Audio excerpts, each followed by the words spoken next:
Rites of passage. Among many indigenous peoples of North America, a 16-year-old boy leaves his family and experiences a ritual in which he spends 4 days and nights alone in a small cave dug into the side of a mountain.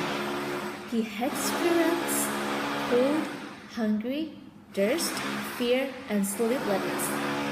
He has with him several objects of symbolic value. One of it is pipe. The belief is that the smoke from the pipe goes out to the spirit world and allows power to come down. His hope is to have a vision in which he receives insight and guidance for his way in life. At the beginning of the ritual, he is a boy with a boy's name. At the end, when he comes out of the cave, he is a man with an adult name, and he knows what his livelihood will be. This ritual, called a vision quest, is an example of a rite of passage. Rites of passage are not found only in indigenous cultures. They are universal, found in all cultures, and include certain birthdays, coming of age rituals, weddings, and funerals. What are rites of passage? Anthropologists use the term rite of passage for a ceremony or ritual of transition that marks a person change from one status or social position to another. Although such rites differ in details, they share certain characteristics. All rites of passage include 3 states: separation, transition, and incorporation of the person back into the society. In the first stage, the person is separated from his or her previous status. Sometimes, in this stage, as in a vision quest, the person is literally and physically separated from the community. In the transition stage, the person is in between, not in either status.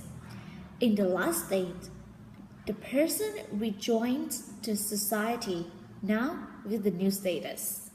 Birth ritual in Korea. Many cultures have a rite of passage that mark the birth of a baby. In Korean tradition, the ritual begins during the woman's pregnancy. Some of these rituals are still practiced today, but some are not. These are food taboos, certain food that pregnant women are not supposed to eat. These include hot and spicy foods and broken crackers or cookies. In the past, close to the time of birth, there were various symbolic actions that signifying an easy delivery of the baby. For example, family members left doors open and did not repair room, doors, or fireplace in the kitchen. Today, as in the past, there is special care to give the mother and baby well after the birth. The mother traditionally eats seaweed soup full of iron to regain her strength. She is also not supposed to drink cool water for 21 days. At the age of 100 days, there is a special ceremony. Family, friends, and neighbors gathered to admire the baby, give thanks for the baby's health, and have a big meal. More important is the first birthday. At this time, the baby, dressed in a traditional outfit, is seated in front of a table with all kinds of objects on it. For example, they may include a bow and arrow, which represent the military, money, wealth, string, a long life, and a pencil and a book, knowledge. These days, people can add an object such as a baseball if they want the child to be a great baseball player. The parents encourage the baby to choose something. Everyone is very interested in which object the baby reaches for because the belief is that this object indicates something about the baby's future. Now the baby is truly a person, a member of the family and the community. Islamic weddings. A wedding in a culture is an important rite of passage. In Islam, the specific states of a wedding ceremony may vary from country to country, but most share certain characteristics. Typical is the traditional wedding of the Bedouin, nomadic Arab who move from place to place. Although these days many are settling in urban areas. A Bedouin wedding can last up to a week and reflects the ancient Arab belief that marriage is not just a joining of two people, it is the joining of two families. The first step in Bedouin wedding is the proposal, in which the father of the groom, the man, and their close relative visit the home of the bride, the woman, to ask for her hand in marriage. The next step involves negotiations between the two families and a marriage contract, a formal legal agreement. The third step is the henna party for just the bride and her female friends and relatives. At this party, there is song and dance, and the bride's hands and feet are exquisitely decorated with henna, a dragba placed. The henna is more than just skin paint. It is associated with health, beauty, and luck. After this, the groom's relatives arrive at the bride's house. Men perform a special dance with swords, while women admire the bride's trousseau, the personal object that she will bring to her marriage, such as clothing, gifts from the groom's family, and jewelry. The jewelry is usually large, made of silver and expensive stones, and decorated with calligraphy. In the fifth step, the men and women sit separately, and guests bring gifts in the last step. As the bride enters her new home, she and her new husband meet for the first time. They are officially married. Actually, there is perhaps one more step. 1 week after the wedding, the bride visits her parents and brings them gifts. This is a symbol of her comfort in her new home.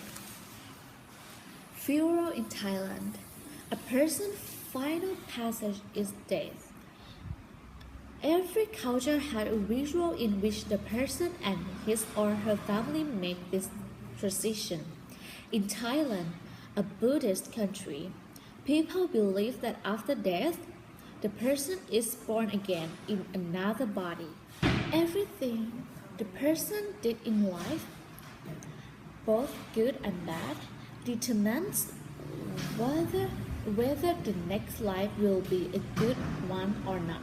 Of course, family members and friends want to achieve a good rebirth for a deceased. And this is a major goal of a Thai funeral. As a Thai person is dying, the family members encourage him or her to think about Buddhist scriptures, holy writing, or to repeat one of the names of the Buddha. Then, after the person dies, the family takes the deceased to the temple. They lay the body down, cover him or her, and place one hand outside of the buckets. The family and friends show respect. by washing the hand on the deceased. Then they put the body in coffin. People burn candles and sweet-smelling incense around the coffin, and Buddhist monks come to chant, recite prayers. In the next step, perhaps 3 days, 1 week, or 100 days later, friends, relatives, and monks take the coffin in the cemetery for the cremation, at which there is more chanting. The coffin is placed on a funeral pyre. At this point, people come up to it with white paper flowers, candles, and incense. One by one, they light the pyre, and the body is burned. It is believed that when the body still exists, the spirit can benefit from the chanting. However, when the body is cremated, the spirit is cut off from the world. After the cremation, people go home. The family usually takes some of the ashes home, but some families keep the ash at the temple. The timelessness of rites of passage. The origin of such rites of passage is unclear. However, there is reason to believe that such rite existed long before the beginning of history, before there was any system of writing to record the ritual. In caves and on rock walls all over the world, there are paintings from the Capitolithic tier, Old Stone Age, exquisite art that may have been part of the people's rituals. In the graves of even these very ancient people, objects have been carefully placed. Anthropologists believe that this may be evidence of early religions and of the human need to mark the transitions from one state to another in their lives, a universal, timeless need.